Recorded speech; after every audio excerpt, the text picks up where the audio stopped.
বছরের তিনি চেয়ারম্যান হন এবং 1979 সাল থেকে বিসিআইসিতে 70 কোটি টাকা এত আধুনিক বিল্ডিং ওনার দ্বারা।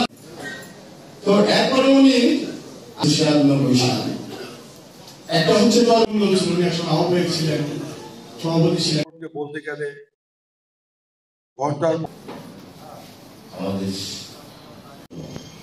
এটা সারা কয়েকটি ঘটনা মনে করে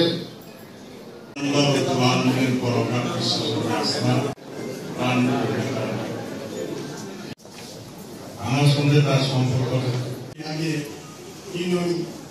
জেলা অঙ্গ সংগঠন ছিলেন, নামের খুব সমস্যা ওনারাই কত সহ্য হয় কি করবো ধৈর্য ধরে 17 বছর বিএনপি কোনো লোক আওয়ামী লীগের মন্ত্রী এমপি উনি পাশে থাকতেন কিন্তু গোপনে উনি কাউকে বলতেন না। কারণ টিভিতে আছেন আমাকে আমার সম্পর্ক সেখানে আমার অনেক কিছু আমার বক্তব্য তো দেওয়ার কিছু নাই। আমি আশা করি উনি ওনার কদম অনুসরণ করে ভালোবাসা দিয়ে এলাকায় বিপুল